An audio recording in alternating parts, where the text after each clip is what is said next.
ఒక మనిషికి గట్ హెల్త్ని అసలు మనం ఎట్లా డిఫైన్ చేస్తాము? అందరికీ ఒకటేలా ఉంటుందా? కొంతమంది మోషన్ పోవడానికి స్మోకింగ్ చేస్తారు, కొంతమంది మోషన్ పోవడానికి టీ తాగుతారు, కొంతమంది వాటర్ తాగుతారు. ఏం చేయకున్నా కానీ డైరెక్ట్గా మీరు మార్నింగ్ లేవగానే మోషన్ పోగలుగుతున్నారు అండ్ ఆ మోషన్ కూడా వితిన్ 2 to 3 minutesలో కంప్లీట్ చేయగలుగుతున్నారు అని అంటే మీ గట్ హెల్త్ బాగుంది. ఇంతమందికి గట్ హెల్త్ ఇష్యూ అనేది ఎందుకు ఉంది? సో ఇప్పుడు 9 o'clock తిన్నాం అనుకోండి, 9:30 పడుకుంటాం. నేను ఏం చెప్తున్న జనాలకి 9 o'clock తింటే ఒక 30 minutes అయినా వాకింగ్ చేయండి. ఓకే, అప్పుడు ఏమవుతుంది అంటే అసలు తినడానికి స్లీప్కి ఏంటి సంబంధం అంటే. Welcome to RTV. సో జనరల్గా గట్ హెల్త్ అనేది ఎవరికీ సరిగా లేదు, అందుకే అనారోగ్య సమస్యలు వస్తున్నాయని చెప్తున్నారు. అసలు గట్ హెల్త్ అంటే ఏంటి, ఎలా డిఫైన్ చేస్తాము, ఎందుకు ఎవరికి గట్ హెల్త్ సరిగా లేకుండా పోయింది, వివరాలు తెలుసుకుందాం. మనతో పాటు ప్రముఖ హోమియో వైద్య నిపుణులు డాక్టర్ చందూరి రామకృష్ణ గారు ఉన్నారు, from spiritual homeopathy clinics. Doctor గారు నమస్తే అండి. నమస్తే madam. Very happy to see you doctor గారు. Thank you madam. ఎప్పటి నుంచి అనుకున్నాను ఇంటర్వ్యూ చేద్దామని. జనరల్గా ఈ గట్ హెల్త్ గురించి మాట్లాడుకుంటే ఈ గట్ హెల్త్ ఎవరికీ సరిగా లేదు, ఎవరి పొట్ట బాగాలేదు, అనారోగ్య సమస్యలు వస్తున్నాయి అంటున్నారు. ఒక మనిషికి గట్ హెల్త్ని అసలు మనం ఎట్లా డిఫైన్ చేస్తాము? అందరికీ ఒకటేలా ఉంటుందా? సో గట్ హెల్త్ ఎలా డిఫైన్ చేస్తాం అన్నారు. జనరల్గా మార్నింగ్ లేవగానే, తెల్లవారు లేవగానే మనము ఎలాంటి కష్టపడకుండా, కొంతమంది మోషన్ పోవడానికి స్మోకింగ్ చేస్తారు, కొంతమంది మోషన్ పోవడానికి టీ తాగుతారు, కొంతమంది మోషన్ పోవడానికి కాఫీ తాగుతారు, కొంతమంది వాటర్ తాగుతారు. ఏం చేయకున్నా కానీ డైరెక్ట్గా మీరు మార్నింగ్ లేవగానే ఆటోమేటిక్గా మీకు వాష్రూమ్ వెళ్ళగలుగుతున్నారు, మోషన్ పోగలుగుతున్నారు అండ్ ఆ మోషన్ కూడా వితిన్ 2 to 3 minutesలో కంప్లీట్ చేయగలుగుతున్నారు అని అంటే మీ గట్ హెల్త్ బాగున్నట్టు. ఫస్ట్ పాయింట్ ఇది. సెకండ్ పాయింట్ ఏంటి అంటే మనం టాయిలెట్ పాట్లో పోయినప్పుడు, ఇప్పుడు చాలామంది వెస్టర్న్ టాయిలెట్సే ఉన్నాయి, వాటర్ ఉంటుంది కదా మేడం.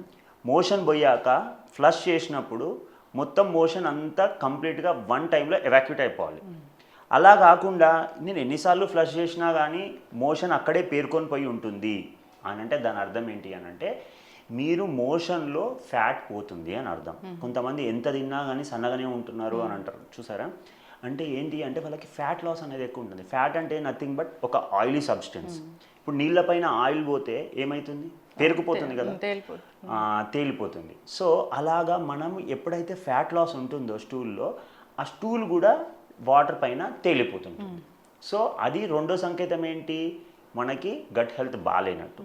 మూడోది ఏంటి అని అంటే తింటాం మనం, కొంతమంది తిన్న food particles as it is వచ్చేస్తాయి. ఇప్పుడు కార్న్ తింటారు, కొంతమంది కార్న్ వచ్చేస్తుంది, ఆనియన్ తింటారు, ఆనియన్ వచ్చేస్తుంది, లేకపోతే ఏదైనా వెజిటేబుల్ తింటాము, ఆ వెజిటేబుల్ బెండకాయ కానీ, కాకరకాయ కానీ, దొండకాయ కానీ ఆటోమేటిక్గా సరిగా డైజెస్ట్ కాకుండా స్టూల్లో వచ్చేస్తుంది. అంటే దాని నుంచి కావాల్సిన ఫైబర్ కానీ, మనకు కావాల్సిన మినరల్స్ కానీ, న్యూట్రిషన్ అనేది మన ఒంటికి పడితే అప్పుడు మనం హెల్తీగా ఉంటాం.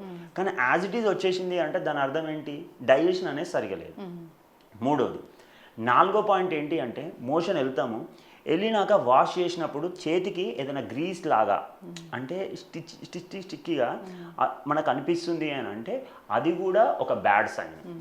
సో ఇంకొకటి ఏంటంటే వీక్లో 7 days అంటే 7 days మనము తెల్లవారు లేవగానే స్టూల్ అంటే మోషన్ పోతున్నాము అని అంటే మన గట్ హెల్త్ బాగున్నట్టు. ఐదోది ఏంటి అంటే తినగానే కడుపు ఉబ్బినట్టు అనిపిస్తుంది, మీకు చాలా పొట్ట ఉబ్బరం అనిపిస్తుంది, ఆయాసం అనిపిస్తుంది అంటే కూడా గట్ హెల్త్ బాగాలేనట్టు. చాలామందికి తేన్పులు వస్తాయి.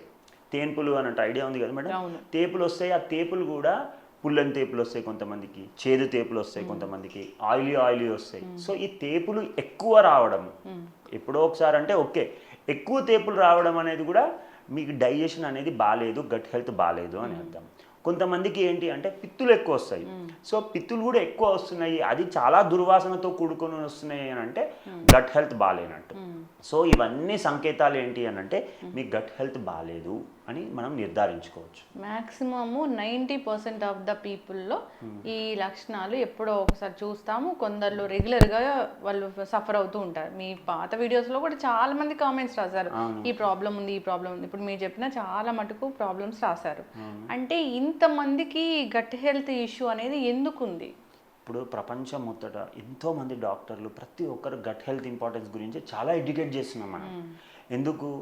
80% ఆఫ్ ద డిసీజెస్ 80% వ్యాధులు గట్లోనే ప్రాబ్లం స్టార్ట్ అవుతుంది. And gut is called second brain అని అంటారు. సో బ్రెయిన్కి ఇంకా గట్కి, గట్ అంటే ఏం లేదు మేడం, మౌత్ నుంచి మొదలు పెడితే మోషన్ పోయే యానల్ కెనాల్ దాకా, అంటే మలద్వారం దాకా, నోటి నుంచి మలద్వారం దాకా ఉండే కెనాల్ మొత్తంని గట్ అని అంటారు. సో ఈ బ్రెయిన్కి ఇంకా గట్కి కనెక్ట్ అయ్యి ఉంటుంది. దాన్ని ఏమంటారు అంటే గట్ బ్రెయిన్ యాక్సిస్ అంటారు. గట్ బ్రెయిన్ యాక్సిస్ అంటే ఏంటి అని అంటే బ్రెయిన్ని ఇంకా గట్ తోటి కనెక్ట్ అయ్యే ఒక నర్వ్ ఉంటుంది. అది ఏం నర్వ్ అంటే వేగస్ నర్వ్ అని అంటారు.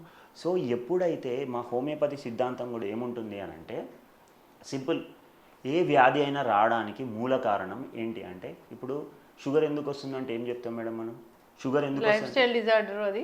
సూపర్ చెప్పినారు మేడం, లైఫ్ స్టైల్ డిజార్డర్ అని అంటాం. ఇంకొకటి ఎందుకు వస్తుంది అంటే స్ట్రెస్ అంటారు. థైరాయిడ్ ఎందుకు వస్తుంది అంటే స్ట్రెస్ అంటారు. బీపీ ఎందుకు వస్తుంది అంటే స్ట్రెస్ అంటారు. ఇప్పుడు ఈ స్ట్రెస్ అనేది దేనికి రిలేటెడ్, మైండ్కి రిలేటెడ్, అవునా కదా. సో మీరు మైండ్ ఎప్పుడైతే ఎక్కువ స్ట్రెస్కి లోన్ అవుతుందో ఆటోమేటిక్గా ఏం చేస్తుంది, బ్రెయిన్ కొన్ని ఎంజైమ్స్ కెమికల్స్ రిలీజ్ చేస్తుంది. అప్పుడు గట్ డిస్టర్బ్ అవుతుంది. ఎందుకంటే గట్ బ్రెయిన్ యాక్సిస్ అని వేగస్ నర్వ్ తోటి కనెక్ట్ అవుతుంది అని చెప్పినాను కదా. సో హోమియోపతిలో ఒకటి ఉంటుంది, పిఎన్ఈఐ యాక్సిస్ అంటారు. పి అంటే సైకాలజీ, మైండ్ డిస్టర్బ్ అయితే, న్యూరాలజీ బ్రెయిన్ డిస్టర్బ్ అవుతుంది, ఎండోక్రైనాలజీ హార్మోన్స్ డిస్టర్బ్ అవుతుంది, ఇమ్యూనాలజీ ఇమ్యూన్ సిస్టమ్ దెబ్బతింటుంది. సో గట్ అంతా డిస్టర్బ్ అవుతుంది. సో అందుకే మనం ఎప్పుడు కూడా మనశ్శాంతిగా ఉండాలి, స్ట్రెస్కి దూరంగా ఉండాలి, సంతోషంగా ఉండాలి. ఏదన్నా బాధలు ఉన్నా కానీ వేరే వాళ్ళతోటి, మనకు నచ్చిన వాళ్ళతోటి, మన క్లోజ్ ఉన్న వాళ్ళతోటి, నమ్మకస్తులతోటి షేర్ చేసుకోవాలి. మనలో మనము బాధను పెట్టుకుంటే ఆటోమేటిక్గా స్ట్రెస్ ఎక్కువ డెవలప్ అయిపోతుంది. తద్వారా మన హార్మోన్స్ కానీ ఎమోషన్స్ కానీ డిస్టర్బ్ అయితే వ్యాధులు అనేటివి వస్తాయి. ఓకే, ఇప్పుడు మరి గట్ హెల్త్ బాగాలేదు, అందరికీ ఈ ప్రాబ్లమ్స్ ఉన్నాయి, ఏం చేయాలి డాక్టర్ గారు? మేడం గట్ హెల్త్ బాగాలేదు, ఫర్ ఎగ్జాంపుల్ ఒక జనరల్గా గట్ హెల్త్, ఇప్పుడు స్కూల్లో పిల్లలు ఉన్నారు మేడం, ఉదాహరణకి మనం స్కూల్లో ఉన్నప్పుడు చాక్లెట్లు తింటాం, బిస్కెట్లు తింటాం, కేకులు తింటాం, ఈవెన్ లాస్ట్కి బూర్మిఠాయి అంటారు, ఐడియా ఉంది, ఐడియా ఉంది కదా మేడం, బూర్మిఠాయి, క్యాండీస్, అది కూడా తింటాం. ఇవన్నీ తింటాం, రకరకాలు తింటాం, కానీ అప్పుడు గట్ హెల్త్ అనేది అంత ఈజీగా డిస్టర్బ్ కాదు. కానీ ఈవెన్ 20-25 ఇంజనీరింగ్లో కూడా కాలేజ్లో చదువుతున్నప్పుడు, డిగ్రీలో చదువుతున్నప్పుడు, మెడిసిన్ చేసేవారు, లేకపోతే ఎలాంటి చదువుకునేవారు కూడా చాలా రకరకాల ఫుడ్స్ తింటారు. ఒక ఫుల్ బిర్యానీ కాదు, 2 బిర్యానీస్ కూడా తినేవాళ్ళు ఉన్నారు. చాలా ఆల్కహాలిక్, అంటే ఇంకా కాలేజ్ స్టూడెంట్స్ చాలా మటుకు అందరు తాగుతారు, కాలేజ్లో కొంచెం ఎక్కువ. కానీ ఇవన్నీ చేసినా కానీ వాళ్ళు ఏం చేస్తారు, ఒక్కటి గుర్తుపెట్టుకోండి, ఇప్పుడు ఒక స్టూడెంట్స్ ఎట్లా ఉంటారు, మామ ఎంజాయ్ చేద్దాం, ఇలా పార్టీ చేసుకుందాం, ఫుల్ ఎంజాయ్ చేద్దాం అని అంటారు. ఏమంటారు వాళ్ళు, ఇలా ఎంజాయ్ చేద్దాము, మనం పార్టీ చేసుకుందాం అంటారు. అదే ఒక 30-35 ఏజ్ గ్రూప్ వాళ్ళని, లేకపోతే ఒక 40 ఏజ్ గ్రూప్ వాళ్ళని మీరు అడిగితే, ఈరోజు మూడు బాగాలేదురా, పోయి మనం ఏం చేద్దాం, ఒక డ్రింక్ వేద్దాం పా అని అంటారు. అంటే ఇక్కడ ఏంది, మూడు బాగాలేకపోతే డ్రింక్ చేస్తే అది ఎఫెక్ట్ అవుతుంది.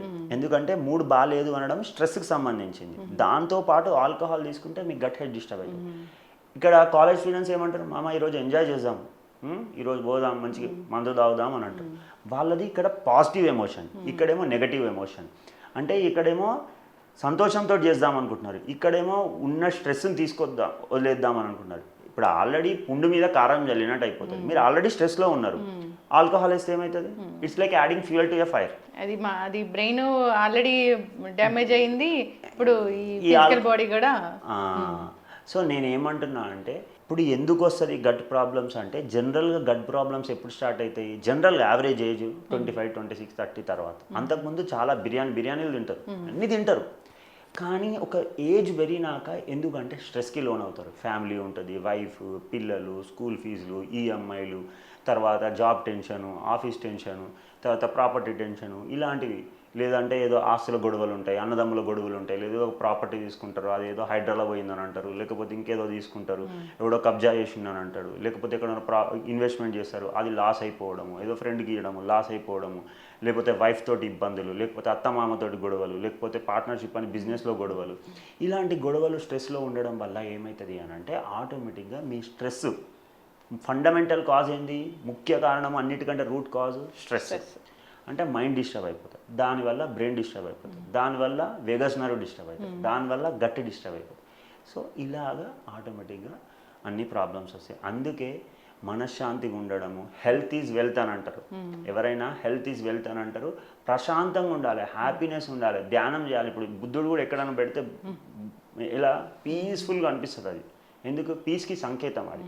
సో అలాగా పీస్ఫుల్గా ఉండడం, హ్యాపీగా ఉండడం, స్ట్రెస్ ఫ్రీగా ఉంటే ఆరోగ్యం బాగుంటుంది. అట్లా ఉండడం సాధ్యం కాదు డాక్టర్ గారు. సింపుల్ మేడం, సాధ్యం కాదు. ఎందుకంటే ఇప్పుడు మీరు అన్నది కరెక్టే, ఉండడం సాధ్యం కాదు మేడం. కొన్ని విషయాలు ఒకటి గుర్తుపెట్టుకోండి, ఇప్పుడు పొల్యూషన్లోనే మనం బతుకుతున్నాం. అలా అని చెప్పేసి హైదరాబాద్లో ఇంత పొల్యూషన్ ఉంది, ప్రతి ఒక్కరికి లంగ్ డిసీజెస్ ఉన్నాయా? ప్రతి ఒక్కరికి ఆస్తమా ఉందా? నేనేమంటున్నా, ప్రొద్దున లేచి జస్ట్ ఒక 1 అవర్ లేకపోతే 45 మినిట్స్ ప్రాణాయామ చేయండి, యోగా చేయండి, అనులోమ్ విలోమ్ చేయండి, కపాలపాతి చేయండి, మలాసనం చేయండి, వజ్రాసనం చేయండి, భుజంగాసనం చేయండి. ఇవి బేసిక్ ప్రాణాయామ, కపాలపాతి, భ్రమరి ప్రాణాయామ అనేది యోగాలో బేసిక్. ఇవి చేస్తే ఆటోమేటిక్గా పీస్ఫుల్గా ఉంటుంది.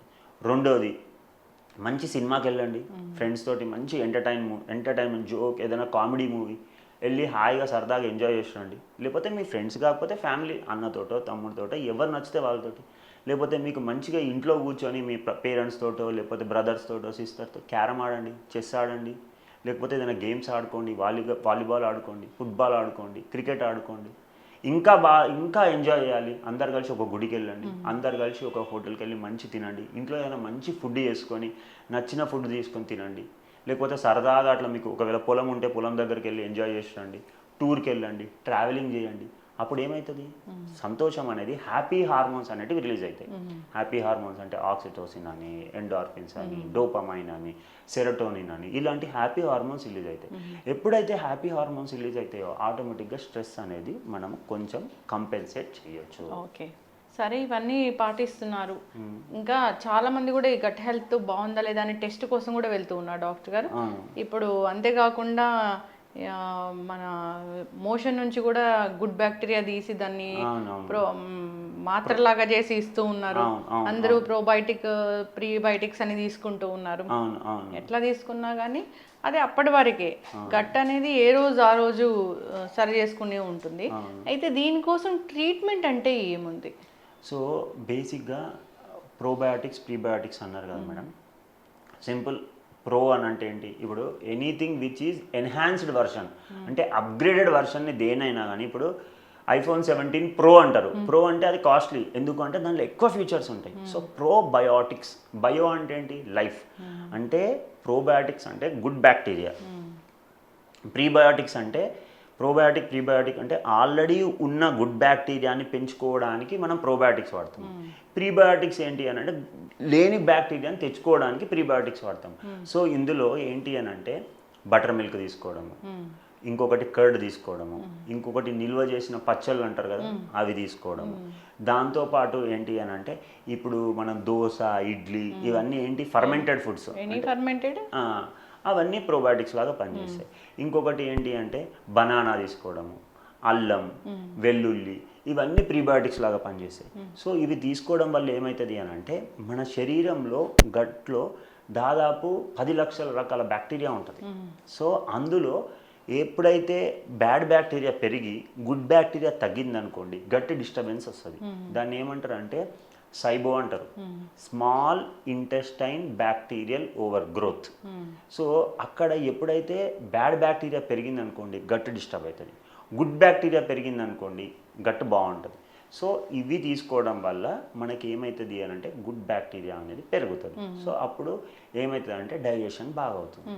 అట్లా కాకుండా లేదు మాకు ట్రీట్మెంటే కావాలంటే, ట్రీట్మెంట్ చాలా హోమియోపతి ఇప్పుడు ఏదైనా కానీ కొంతవరకు మనం మేనేజ్ చేయగలుగుతాం ఫుడ్ డైట్ తోటి.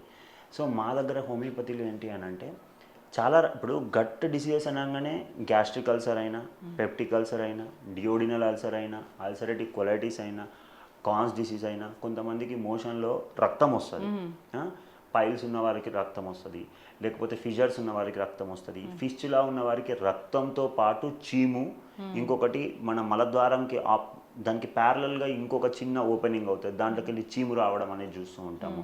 కొంతమందికి ఏంటి అంటే మోషన్లో బ్లాక్ స్టూల్ అంటే నల్లగా స్టూల్ వస్తుంది. ఎందుకంటే వాళ్ళకి ఇక్కడ అన్ననాళం ఉంటుంది కదా మేడం, లోపల కట్ అయిపోతుంది, ఇన్ఫెక్షన్ వల్ల, ఇన్ఫ్లమేషన్ వల్ల కట్ అయిపోతుంది. అప్పుడు ఆ బ్లడ్ అనేది స్టమక్లోకి వస్తుంది.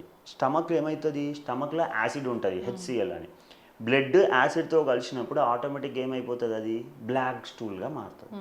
సో మోషన్ పోయినప్పుడు స్టూల్ బ్లాక్ వచ్చిందంటే అది ఒక డేంజర్ సైన్, ఎందుకంటే లోపల కట్ ఏర్పడింది అని అర్థము. లోపల ఎక్కడో బ్లీడ్ అవుతుంది. సో లోపల ఈసోఫేజియస్లో ఏమైనా ప్రాబ్లం ఉన్నా, లేకపోతే అప్పర్ స్టమక్లో ఏమన్నా ప్రాబ్లం ఉన్నా కానీ, ఫండస్లో కానీ అక్కడ ప్రాబ్లం ఉంటే బ్లీడ్ అయితే మనకి ఏమవుతుంది అని అంటే ఇలా బ్లాక్ స్టూల్ అనేది వస్తుంది. కొన్నిసార్లు ఏమవుతుంది అని అంటే పొట్టలో ఏదైనా ఇన్ఫ్లమేషన్ వల్ల కొన్నిసార్లు ఏమవుతుంది అంటే హెచ్ పైలోరీ ఇన్ఫెక్షన్ అంటారు, హెలికోబాక్టర్ పైలోరీ. దానివల్ల ఏమవుతుంది అని అంటే గ్యాస్ట్రిక్ అల్సర్ డెవలప్ అవుతుంది. ఎప్పుడైతే గ్యాస్ట్రిక్ అల్సర్ డెవలప్ అవుతుందో ఆటోమేటిక్గా ఏమవుతుంది, మళ్ళీ మోషన్లో రక్తం చూస్తాం. అది ఏమవుతుంది అని అంటే రెడ్ కలర్ స్టూల్ చూస్తాం, అంటే రక్తం చూస్తాం. హెచ్ పైలోరీ ఇన్ఫెక్షన్ వల్ల. హెచ్ పైలోరీ అది చాలా ఎక్కువగా స్ప్రెడ్ అవుతుంది. ఇప్పుడు ఈ వర్షాకాలం వచ్చింది, ఇంకా ఎక్కువగా వస్తుందని చెప్తారు డాక్టర్. అవును, ఎందుకనంటే ఈ వర్షాకాలంలో అన్హైజీన్ వల్ల ఆ బ్యాక్టీరియాకి ఈ ఎన్వైరన్మెంట్ చాలా సూటబుల్ ఎన్వైరన్మెంట్. సో ఇప్పుడు ఇన్ఫెక్షన్స్ ఈజీగా గురవుతుంటాం. అందుకే చాలా దోమలను నివారించండి, పరిశుభ్రంగా ఉంచండి, ఈగలకు దూరంగా ఉండండి, ఎక్కడైతే వాటర్ ఎక్కువ లాడ్జ్ అవుతాయో అక్కడ ఉండకండి, పరిసరాలు నీట్గా పెట్టుకోండి. ఏమన్నా ఇంట్లో డస్ట్బిన్స్ ఉన్నా కానీ పొడి చెత్త, తడి చెత్త అది పక్కకు పెట్టుకోండి.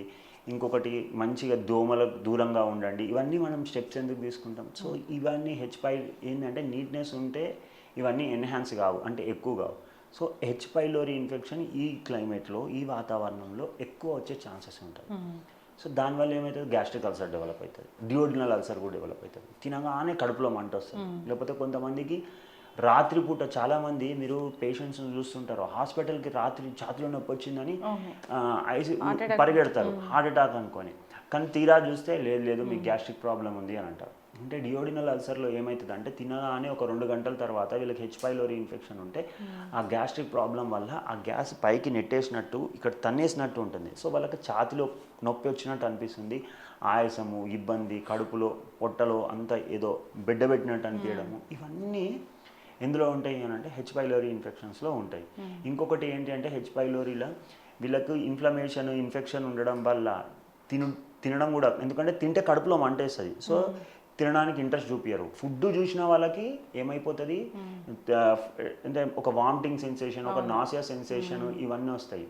దాని తర్వాత ఏముంటుందంటే ఫుడ్ తినగానే కడుపులో మంట. సో ఈ మంట ఉండడం వల్ల వాళ్ళు ఆహారం తినడం తక్కువ చేస్తారు.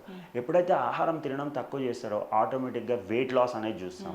సన్నగా అయిపోవడము, సంకెన్గా అయిపోవడము, కంటి చుట్టూ వలయాలు డెవలప్ అవ్వడము, మూతి చుట్టూ వలయాలు డెవలప్ అవ్వడము, వీక్ ఉండడము.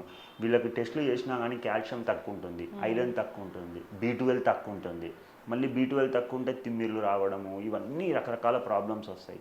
సో ఏంటి అని అంటే ఈ H pylori infection, gastric ulcer వచ్చినప్పుడు ఇమ్మీడియట్గా మెడిసిన్ తీసుకున్నట్టయితే నిర్ధారించుకొని ఒక USG ఆఫ్ అబ్డామెన్ స్కాన్ చేయించిన, లేకపోతే అందులో కొంచెం తెలుస్తుంది, తర్వాత ఎండోస్కోపీ అంటే నోటి ద్వారా పైప్ వేసి చెక్ చేస్తారు.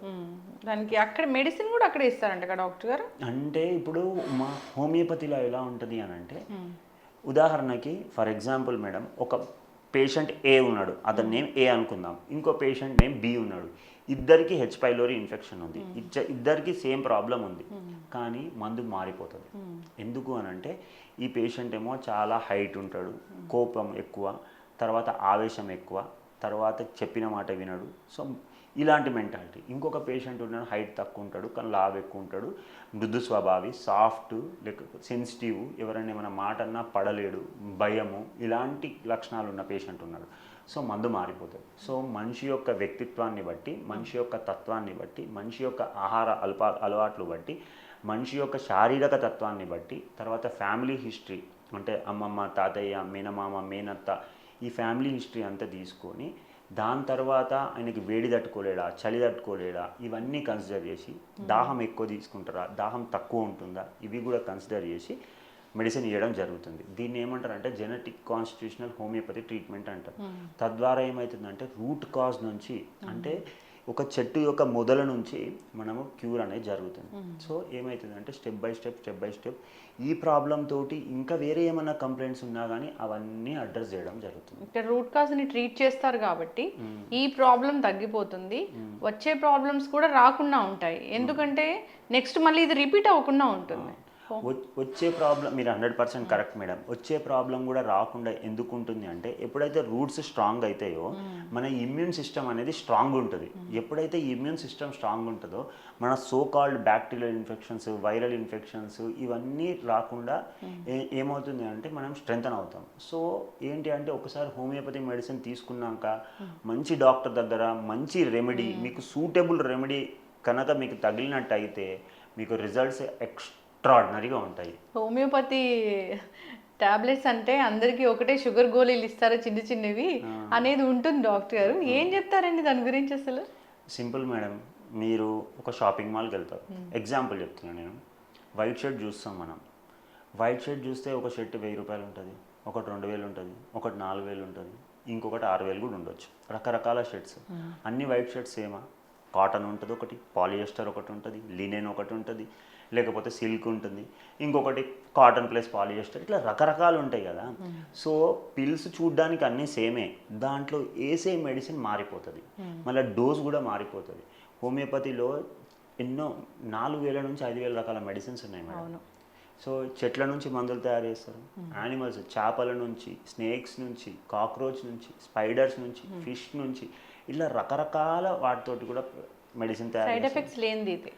సైడ్ ఎఫెక్ట్స్ అనేటివి హోమియోపతిలో చాలా తక్కువ. ఎందుకు అని అంటే మెడిసిన్ డోస్ అనేది చాలా మినిమల్గా ఉంటుంది. ఏంటంటే మనం ఇమ్యూనిటీని ఎన్హాన్స్ చేయడానికి ఇస్తాము, అంటే వాళ్ళ లోపల రోగనిరోధక శక్తిని పెంచుతాము, అంటే వ్యాధి రాకుండా వాళ్ళకి రోగనిరోధక శక్తి పెంచుతాం కాబట్టి ఆటోమేటిక్గా ఏమైపోతుంది, వాళ్ళకు ఇమ్యూనిటీ పెరగడం వల్ల వ్యాధులు అనేది తగ్గుముఖం పడతాయి. చాలా చక్కగా చెప్పారు డాక్టర్ గారు. అయితే ఇప్పుడు ఏం డౌట్ అంటే ఇప్పుడు అందరిది మందుల బాడీ అయిపోయింది. అంటే ఇంట్లో చూస్తే ఒక పెద్ద మందుల డబ్బా ఉంటుంది. మేము బీపీకి మందులు వాడుతున్నాము, షుగర్కి మందులు వాడుతున్నాము, నేను గట్ హెల్త్ కోసమో లేదంటే సోరియాసిస్ కోసమో లేదా మా డాక్టర్ గారు ఇంకా నాకు ఏదో ప్రాబ్లం ఉందని హోమియో మందులు ఇచ్చారు, ఇవి వాడుకోవచ్చా అనే డౌట్ ఉంటుంది. ఇవి వాడుకోవచ్చా అండి అట్లా? మేడం ఇప్పుడు ఒక ఉదాహరణ మీరు అన్న చాలా బాగా చెప్పారు. ఇప్పుడు రీసెంట్ టైమ్స్లో నా దగ్గరకు ఒక పేషెంట్ వచ్చినాడు. వాళ్ళ మదర్ని తీసుకొని వస్తుండే. వాళ్ళ మదర్ 60-65 ఇయర్స్ ఓల్డ్ ఉంటుంది. వాళ్ళ మదర్ డయాబెటిక్. కాకపోతే వాళ్ళ అమ్మకి మోకాలు నొప్పులు వచ్చినాయి, అలాగే వెరికోస్ వెయిన్స్ ప్రాబ్లం ఉంది అని వచ్చినారు. సో వాళ్ళ అమ్మ 63-65 ఇయర్స్ అప్రాక్సిమేట్లీ. వాళ్ళ అమ్మకి at the age of 50 diabetic వచ్చింది. సో గత 15 సంవత్సరాల నుంచి డయాబెటీస్ మెడిసిన్ వాడుతున్నారు. సో మన దగ్గరకు వచ్చినాక నేను చెప్పాను జెనెటిక్ కాన్స్టిట్యూషనల్ మెడిసిన్ ఇస్తాం కాబట్టి మీకు స్టెప్ బై స్టెప్ గ్రాడ్యువల్గా మెల్లగా మీ డయాబెటీస్ డోసేజ్ కూడా తగ్గిస్తాము, కానీ ఓవర్ నైట్ కాదు. ఇప్పుడు నాకు 1.5 ఇయర్ నుంచి వస్తున్నారు. ఫస్ట్ ఎంత డోస్ తీసుకున్నారు, ఇప్పుడు దాంట్లో క్వార్టర్ డోస్ తీసుకున్నాం. ఫర్ ఎగ్జాంపుల్ ఫస్ట్ 1000 mg తీసుకుంటే ఇప్పుడు 250 mg తీసుకున్నాను. గ్రాడ్యువల్గా మెల్లిమెల్లిగా తగ్గించుకుంటూ కొన్ని రోజుల తర్వాత ఏమవుతుందంటే ఆ మెడిసిన్ స్టాప్ చేసి ఈ మెడిసినే కంటిన్యూ చేస్తాం. సో ఆ అబ్బాయికి కూడా రీసెంట్ టైమ్స్లో డయాబెటీస్ వచ్చింది. సో ఆయన ఏం చేసినాడు, ఆయనకు తెలుసు కదా హోమియోపతిలో డయాబెటీస్కి ట్రీట్మెంట్ ఉంది, గట్ హెల్త్ ప్రాబ్లమ్స్కి ట్రీట్మెంట్ ఉంది అని. సో ఆయన ఏ ఇంగ్లీష్ మెడిసిన్ వాడకుండా మన దగ్గరకు వచ్చినప్పుడు హోమియోపతి వాడండి అని చెప్పాను. ఇప్పుడు ఆయన హోమియోపతియే వాడుతుంది. ఇంతకుముందు ఎప్పుడు కూడా డయాబెటీస్కి ఇంగ్లీష్ మెడిసిన్ వాడలేదు. ఇప్పుడు ఏమైంది, ఆయనకు 6 months నుంచి HbA1c లెవెల్స్ 8.8 ఉండే. రీసెంట్ టైమ్స్లో చెక్ చేపిస్తే 6.4 వచ్చినాయి. ఇంకా మెల్లిమెల్లిగా 5.7కి వచ్చేస్తాయి. 6 months అయింది, ఇంకొక 6 months 1 yearలో ఆయన డయాబెటీస్ లెవెల్స్ నార్మల్స్ వస్తాయి. అలాగే లైఫ్ స్టైల్ చేంజెస్ చెప్పినాము, డైట్ ఏం తీసుకోవాలి చెప్పినాము, తర్వాత యోగా ప్రాణాయామ ఎక్సర్సైజ్ చేయాలి అని చెప్పినాము. మెల్లిమెల్లిగా గ్రాడ్యువల్గా. సో ఎలాంటి ఇంగ్లీష్ మెడిసిన్ వాడకుండా ఇప్పుడు ఆయన హోమియోపతి మెడిసిన్ తోటి సైడ్ ఎఫెక్ట్స్ లేకుండా కంటిన్యూ అవుతున్నాడు. ఎందుకంటే ఇప్పుడు డయాబెటీస్కి ఫ్యూచర్లో డయాబెటీస్, రెటినోపతి, ఐస్ ప్రాబ్లం అయితే అంట కదా, కాళ్ళల్లో వాపులు వస్తాయంట కదా, కాళ్ళలో ఏమైనా గ్యాంగ్రీన్ వస్తుందంట కదా, లేకపోతే ఇంకా వేరే సమస్యలు పర్సనల్ కంప్లైంట్స్ డెవలప్ అవుతాయి అంట కదా అని అంటారు. అన్ని ఆర్గాన్స్ డ్యామేజ్ అవుతాయి. సో ఇప్పుడు మనము ఇలా చేయడం వల్ల ఏమవుతుంది అని అంటే కంప్లీట్గా హోమియోపతి మీద పెట్టవచ్చు. లాంగ్ రన్లో డయాబెటీస్ గురించి మెడిసిన్ తీసుకునే వారికి వాళ్ళకి ఏం చేస్తాం, మనము గ్రాడ్యువల్గా డోసెస్ తగ్గిస్తాము. అది 2 years పట్టవచ్చు, 1.5 year పట్టవచ్చు. తర్వాత ఏమవుతుంది, ఓన్లీ హోమియోపతి మీద ఉంటారు, సైడ్ ఎఫెక్ట్స్ కూడా ఉండవు, లాంగ్ రన్లో ఎలాంటి కాంప్లికేషన్స్ ఉండవు. అది మేడం చక్కటి ఇన్ఫర్మేషన్ డాక్టర్ గారు. ఇప్పుడు గట్ హెల్త్ గురించి మాట్లాడుతున్నాము. గట్ హెల్త్ బాగుంటే అసలు అనారోగ్య సమస్యలు రావనేదే కాన్సెప్ట్. ఈ గట్ హెల్త్ని మీరు సరి చేస్తారు, మీ దగ్గరకు వచ్చాము, మా మెటబాలిజం ఎలా ఉందో చెక్ చేశారు, ఎందుకు వస్తుంది ఏంటి రూట్ కాజ్ని ట్రీట్ చేశారు. ఒకవేళ ట్రీట్మెంట్ అయిపోయాక లేదా గట్ హెల్త్ బాగానే ఉంది ఎవరికైనా అన్నప్పుడు ఏం తప్పులు చేస్తే మళ్ళీ అది గట్ హెల్త్ ఇష్యూ వచ్చేది అవకాశం ఉంది? ఆ, తప్పులు ఏం చేయాలి, ఏం తప్పుల వల్ల గట్ హెల్త్ ప్రాబ్లం వస్తుంది? First and foremost madam, night నుంచి స్టార్ట్ చేద్దాం. తింటాం మనం, ఆహారం తింటాం, తినగానే పోయి పడుకుంటాం. సో ఇప్పుడు 9 o'clock తిన్నాం అనుకోండి, 9:30కి పడుకుంటాం. నేను ఏం చెప్తున్నా జనాలకి, 9 o'clock తింటే ఒక 30 minutes అయినా వాకింగ్ చేయండి. ఓకే, అప్పుడు ఏమవుతుంది అంటే అసలు తినడానికి స్లీప్కి ఏంటి సంబంధం అంటే, తిన్నాక మనం డైజెషన్, ఫుడ్ తిన్న ఆహారం డైజెస్ట్ కావడానికి అట్లీస్ట్ 4 to 6 hours పడుతుంది. ఇప్పుడు మటన్ తింటాం, చికెన్ తింటాం, ఫిష్ తింటాం, ఇదంతా ప్రోటీన్ ఫుడ్. ప్రోటీన్ డైజెస్ట్ కావడానికి 4 to 6 hours పడుతుంది. ఏదైనా సాఫ్ట్ ఫైబర్ ఫుడ్ తిన్నాం అనుకోండి, 3 to 4 hours డైజెషన్ అవుతుంది. అంటే మీరు తినగానే పడుకుంటే, మనం పడుకునే టైంలో ఈ డైజెషన్ ప్రాసెస్ అంతా స్టార్ట్ అయితే గట్కి బ్లడ్ సప్లై ఎక్కువ అయితే మీకు స్లీప్ డిస్టర్బ్ అవుతుంది. ఎప్పుడైతే స్లీప్ డిస్టర్బ్ అవుతుందో మళ్ళీ హెల్త్ ఇష్యూస్ వస్తాయి. ఎందుకంటే స్లీప్ డిస్టర్బ్ అయితే మెగ్నీషియం తగ్గుతుంది, కార్టిజాల్ పెరుగుతుంది, హ్యాపీ హార్మోన్స్ తగ్గిపోతాయి, స్ట్రెస్ హార్మోన్ పెరుగుతుంది. సో ఫస్ట్ ఏంటి, తినగానే పడుకోకండి. ఆఫ్టర్నూన్ కూడా కొంచెం మందికి చాలా బ్యాడ్ అలవాటు ఉంటుంది, తినగానే పడుకుంటారు రిలాక్స్ అవుదామని. కానీ చేయాల్సింది ఏంటి, తినగానే వాకింగ్ చేయాలి, తినగానే పడుకోకూడదు. అదొకటి. రెండోది, చాలామంది ప్రాసెస్డ్ ఫుడ్ తింటారు. ప్రాసెస్డ్ కాదు, అల్ట్రా ప్రాసెస్డ్ ఫుడ్ తింటారు. ఇప్పుడు అల్ట్రా ప్రాసెస్డ్ ఫుడ్స్ అంటే 2 minutes మ్యాగీ అని ఇట్లా ఎయిర్పోర్ట్స్లో పోతే మనము, లేకపోతే రైల్వే స్టేషన్లో పోతే ఇంత బాల్ ఉంటుంది, హాట్ వాటర్ వేసి ఇచ్చేస్తారు అలా. సో ఇది ఇన్స్టాంట్గా, లేకపోతే ఇప్పుడు ఉప్మా కూడా ఇట్లా ఉంటుంది, హాట్ వాటర్ వేసి వస్తే, ఇవన్నీ అల్ట్రా ప్రాసెస్డ్ ఫుడ్స్. ఇవన్నీ ఏం చేస్తాయి అంటే మన గట్ లైనింగ్ని డిస్టర్బ్ చేస్తాయి. అంటే ఇలా ఇది గట్ అనుకోండి, దీని లోపల ఒక పూత ఉంటుంది సాఫ్ట్గా ఉండడానికి. ఎప్పుడైతే ఆ పూత పోయిందనుకోండి డ్రైనెస్ డెవలప్ అవుతుంది. ఎప్పుడైతే డ్రైనెస్ డెవలప్ అయిందనుకోండి, మీరు ఎండాకాలంలో పెదాలు పగలడం చూస్తారు, ఇట్లా కట్ అవ్వడం చూస్తారు. ఎందుకు? డ్రైనెస్ ఎక్కువ ఉంటుంది కాబట్టి, డీహైడ్రేషన్ అవుతుంది కాబట్టి. సో ఇక్కడ కూడా లోపల ఎప్పుడైతే ఆ పూత పోయిందనుకోండి కట్లు ఏర్పడతాయి, మంట డెవలప్ అవుతుంది, అల్సర్ డెవలప్ అవుతుంది. సో ఇక్కడ ఏంటి అని అంటే సింపుల్, మనం ఎప్పుడైనా కానీ నీట్గా ప్రాపర్ ఫుడ్ తీసుకోవాలి. Processed foods, ultra processed foods తీసుకోకూడదు. ప్యాకెట్ ఫుడ్స్ ఉంటాయి, ఈ చిప్స్లు, బింగోలు, లేసులు ఏవోవో ఉంటాయి, అవన్నీ తింటారు. ఇంకొకటి చాలామంది ఏంటి అంటే ఈ మోమోలు, లేకపోతే ఫ్రాంకీలు, లేకపోతే బర్గర్లు, లేకపోతే పిజ్జాలు, లేకపోతే ఇలాంటి ఫాస్ట్ ఫుడ్ ఎక్కువ తీసుకోవడము, నూడిల్స్ ఎక్కువ తీసుకోవడము, రీసైకిల్డ్ యూజ్ చేసిన ఆయిల్. ఇప్పుడు మనం ఏం చేస్తాం, రోడ్డు పైన బజ్జీలు తినడము, పునుగులు తినడము, యూజ్ చేసిన ఆయిలే మళ్ళీ యూజ్ చేస్తారు, యూజ్ చేసిన ఆయిలే మళ్ళీ యూజ్ చేస్తారు. ఇలా చేయడం వల్ల ఏమవుతుంది అని అంటే మళ్ళీ గట్ లైనింగ్ డిస్టర్బ్ అవుతుంది. ఇంకొకటి, చిన్నపిల్లలకి ఏదో అమ్మమ్మ వచ్చారు, తాతయ్య వచ్చారు, నీకు లేస్ తినిపిస్తా, నీకు ఇంకేదో తినిపిస్తా, చిప్స్ తినిపిస్తా, కుర్కురే తినిపిస్తా అని తీసుకొని వెళ్తారు. అందులో ఏముంటాయి అంటే పిల్లలకి అది నచ్చాలని చెప్పేసి MSG అని ఒక కాంపౌండ్ యాడ్ చేస్తారు. సో అది దానివల్ల కూడా గట్ లైనింగ్ డిస్టర్బ్ అయిపోతుంది. సో ఇలా packed food, ultra processed foods తీసుకోవడం వల్ల కూడా ఏమైపోతుంది, గట్ లైనింగ్ డిస్టర్బ్ అవుతుంది. మూడోది, మనము తినే ఆహారంలో ఎప్పుడైనా బ్యాలెన్స్ డైట్ అనేది చాలా ఇంపార్టెంట్. అంటే కార్బోహైడ్రేట్ కొంచెం తక్కువ ఉండాలి, ఫ్యాట్ కొంచెం ఎక్కువ ఉండాలి, ప్రోటీన్ అనేది చాలా ఎక్కువ ఉండాలి. ఇంకొకటి ఫైబర్ కూడా ఎక్కువ ఉండాలి. సో ఫైబర్ లేకుండా ఓన్లీ ఎప్పుడు స్వీట్లు తినడము, ఓన్లీ ఎక్కువ రైస్ తినడము, ఇలా చేయడం వల్ల కూడా ఏమవుతుంది, మన గట్ లైనింగ్ డిస్టర్బ్ అవుతుంది. అంటే ఎప్పుడైనా కానీ, ఇప్పుడు బీపీ ఎక్కువ ఉంటే ఏమంటారు మేడం, హైపర్ టెన్షన్ అంటారు. తక్కువ ఉంటే ఏమంటారు, హైపోటెన్షన్ అంటారు.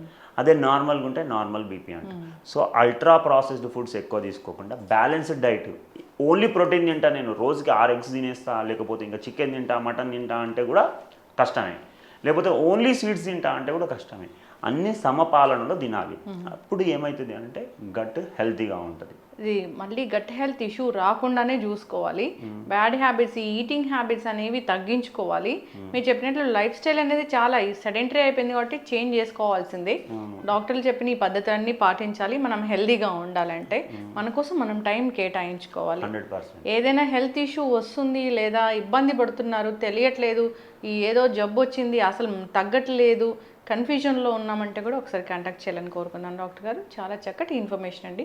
ధన్యవాదాలు. Thank you madam.